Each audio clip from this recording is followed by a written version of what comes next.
사무엘상 29장. 블레셋 사람들은 그들의 모든 군대를 아벡에 모았고 이스라엘 사람들은 이스라엘에 있는 셈 곁에 진쳤더라.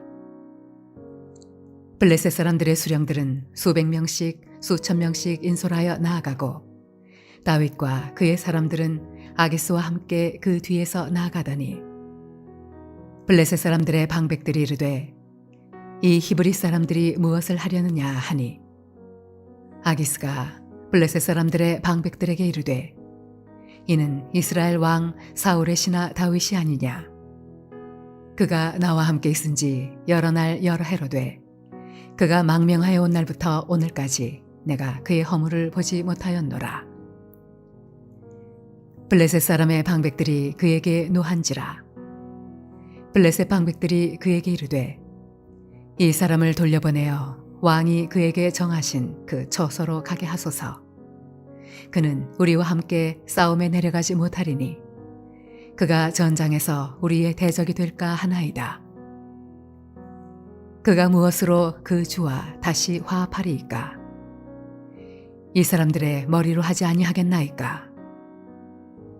그들이 춤추며 노래하여 이르되 사울이 죽인 자는 천천히요 다윗은 만만이로다 하던 그 다윗이 아니니이까 하니 아기스가 다윗을 불러 그에게 이르되 여호와께서 살아계심을 두고 맹세하노니 네가 정직하여 내게 온 날부터 오늘까지 내게 악이 있음을 보지 못하였으니 나와 함께 진중에 출입하는 것이 내 생각에는 좋으나 수령들이 너를 좋아하지 아니하니 그러므로 이제 너는 평안히 돌아가서 블레셋 사람들의 수령들에게 거슬러 보이게 하지 말라 하니라. 다윗이 아기스에게 이르되 내가 무엇을 하였나이까?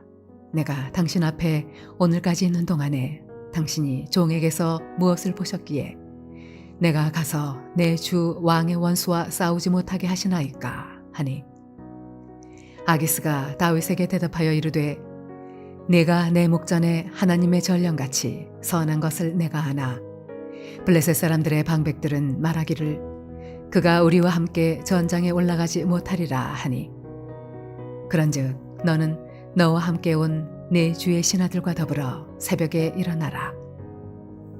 너희는 새벽에 일어나서 발거든 곧 떠나라 하니라.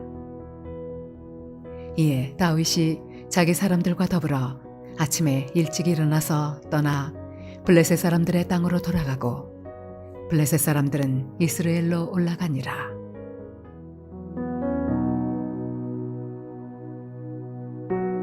할렐루야. 사랑하는 물리동교회 성도 여러분, 오늘 하루도 믿음 가운데 거하는 복된 삶이 되시기를 바랍니다. 이스라엘의 초대 왕 사울이 그의 사위이자 왕의 계승자인 다윗을 죄 없이 잡아 죽이려고 사방으로 쫓아다니자 다윗은 블레셋 지역으로 피하게 되었고요. 거기에서 블레셋 다섯 방백들의 대표격인 아기스 왕 밑에서 당분간 신하 노릇을 하게 됩니다. 자, 그런데 바로 그때에 블레셋에 피신해 있던 다윗은 아기스를 도와 이스라엘과 싸워야 될 처지에 놓이게 되었습니다. 그런데 하나님의 섭리하심 속에 그 싸움에서 비켜나게 됩니다. 이제 하나님께서 블레셋 방백들의 극렬한 반대를 통해 다윗의 계획을 무산시킨 이 사건을 통해 하나님은 어떻게 우리의 삶 속에서 섭리하시고 역사하시는가를 같이 한번 살펴보며 또 함께 은혜를 나누고자 합니다. 먼저 오늘 본문의 말씀 가운데 하나님의 섭리하심은 다윗을 하여금 동족과의 전쟁을 피하게 하십니다. 오늘 블레셋 다섯 방백의 대표격인 아기스 왕은 다윗을 아주 좋게 보았습니다. 그가 자기 밑에 와서 행했던 여러 가지 성실함과 정직함을 아주 좋게 보았는데요. 오늘 6절에 보면 아기스가 다윗을 불러 그에게 이르되 여호와께서 살아계심을 두고 맹세하노니 내가 정직하여 내게 온 날부터 오늘까지 내게 악이 있음을 보지 못하였으니 나와 함께 진중에 출입하는 것이 내 생각에는 좋으나 수령들이 너를 좋아하지 아니하니 라고 말합니다. 아기스는 다른 블레셋의 방백들 그 모두가 다윗이 이스라엘 민족과 싸움에 나서는 것을 모두가 반대합니다. 자, 다윗은 사실 자기 민족과 싸우고 싶은 마음은 없었지만 아기스를 향하여 전투에 끼어달라고 간청을 합니다. 그러나 다윗의 뜻대로 되지 않죠. 9절에 아기스가 다윗에게 대답하여 이르되 내가 내 목전에 하나님의 전령같이 선한 것을 내가 아나 블레셋 사람들의 방백들은 말하기를 그가 우리와 함께 전장에 올라가지 못하리라 하니 라고 말합니다. 물론 아기스가 허락하지 않은 것은 사실이지만 배후에 하나님이 역사하셔서 다윗으로 하여금 자기 동족과 싸움을 피하게 하신 것입니다. 고린도전서 10장 13절에 사람이 감당할 시험 밖에는 너희가 당한 것이 없나니 오직 하나님은 미쁘사 너희가 감당하지 못할 시험 당함을 허락하지 아니하시고 시험 당할 즈음에 또한 피할 길을 내사 너희로 능히 감당하게 하시느니라 라고 말씀합니다. 하나님 우리에게 감당할 만한 힘을 주시고요. 또 감당하지 못할 상황이란다면 그 길을 피하게 하십니다. 사랑하는 성도 여러분, 하나님은 블레셋 방백들의 마음을 움직여서 다윗으로 하여금 자기의 동족과의 싸움에 임하지 않도록 피할 길을 주신 것입니다.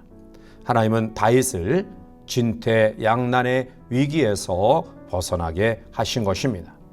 두 번째로 하나님의 섭리하심은 오히려 다윗의 측근들과 가족을 구원하는 아름다운 역사를 허락해 주십니다. 10절에 그런즉 너는 너와 함께 온 내 주의 신하들과 더불어 새벽에 일어나라. 너희는 새벽에 일어나서 발거든 곧 떠나라 하니라 라고 말합니다.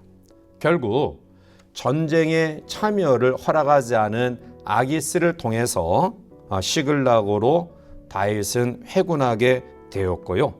결국 그 속에서 자기의 측근들과 가족들이 전쟁에서 임함으로 말미암아 무고한 살상을 경험하지 아니하고 오히려 더 많은 인원들을 이끌고 그곳에서 나오게 되는 은혜를 경험하게 됩니다. 아마 다윗의 전쟁에 참여를 막은 블레셋 5 방백들은 자기들이 현명하게 잘 대처했다. 다윗을 전장에 내몰지 아니하는 것이 정말 좋은 그러한 방법이었다라고 자신했을 것입니다. 그러나 이것은 절대적인 하나님의 섭리였습니다. 만약 다윗이 그 전쟁에 임했다 한다면 그는 자기의 동족과 싸움을 해야 됐고요.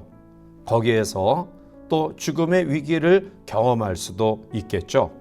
아니면 또 여러 가지 결과에 따라 아말렉 사람들에 의해 자기의 가족이 전멸당할 수도 있었을 것입니다. 그런데 하나님은 기막힌 수렁에서 다윗과 그의 측근들과 가족을 구출해 주셨습니다. 다윗은 이러한 하나님의 은혜를 경험하면서 시편에서 이렇게 고백합니다. 시편 40편 1절과 2절에 내가 여호와를 기다리고 기다렸더니 귀를 기울이사 나의 부르짖음을 들으셨도다. 나를 기가 막힐 운동이와 수렁에서 끌어올리시고 내 발을 반석 위에 두사 내 걸음을 견고하게 하셨도다 라고 노래하고 있습니다. 하나님은 기가 막히게 다윗과 그의 가족을 수렁에서 건지셨고요. 그리고 그 위기에서 구해 주셨습니다. 이것이 바로 하나님의 간섭하심과 섭리하심입니다. 사랑하는 성도 여러분, 우리가 이 세상을 살아가면서 혹시 곤란한 지경에 빠진 경우가 있습니까? 진퇴양난의 상황 가운데 있을 때 여러분들은 어떠한 마음을 가지십니까? 절망하십니까? 아니면 그 속에서 원망하고 불평하십니까? 그래서는 안 됩니다. 또한 이러한 진퇴양난의 때에 내 인간적인 그러한 스스로 피할 길을 찾아서도 안 됩니다. 하나님의 선하신 인도하심을 믿으며 우리가 잠시 기도하며 기다리는 신앙이 우리에게 필요합니다. 하나님은 다윗으로 하여금 자기 동족과의 싸움에 임할 수밖에 없는 환경 가운데서도 하나님의 섭리하심 속에 그 길에서 벗어나게 하셨고요. 오히려 생명에 어떤 해함이 없이 더 많은 것들을 가지고 그 환경과 그 죄에서 벗어나는 놀라운 은혜를 허락해 주셨습니다. 야로도 하나님을 신뢰하는 믿음으로 또 하나님의 섭리하심을 믿고 나아가는 우리 귀한 성도의 삶 속에 하나님이 피할 길을 내어주시고 오히려 더 충만하게 채워주시는 역사를 경험하는 복된 삶이 되시기를 주님의 이름으로 간절히 축원해 드립니다. 함께 기도하시겠습니다. 진퇴양난의 위기 가운데서 하나님은 이방 방백들의 마음을 움직여서 다윗으로 하여금 그 길에서 벗어나게 하셨고 오히려 더 많은 풍성한 은혜를 다윗 가문에게 허락해 주셨습니다. 이 하루를 출발하면서 때로는 예기치 않은 여러 가지 문제들이 우리 가운데 있을 텐데 하나님이 피할 길을 내어주시고 또 오히려 더 풍성한 은혜로 함께 하심을 믿는 믿음으로 출발하오니 하나님의 섭리하심이 믿음을 가지고 나아가는 죄 백성들에게 이 하루 충만히 임할 수 있도록 역사하여 주시옵소서. 예수님의 이름으로 감사하며 간절히 기도하옵나이다. 아멘.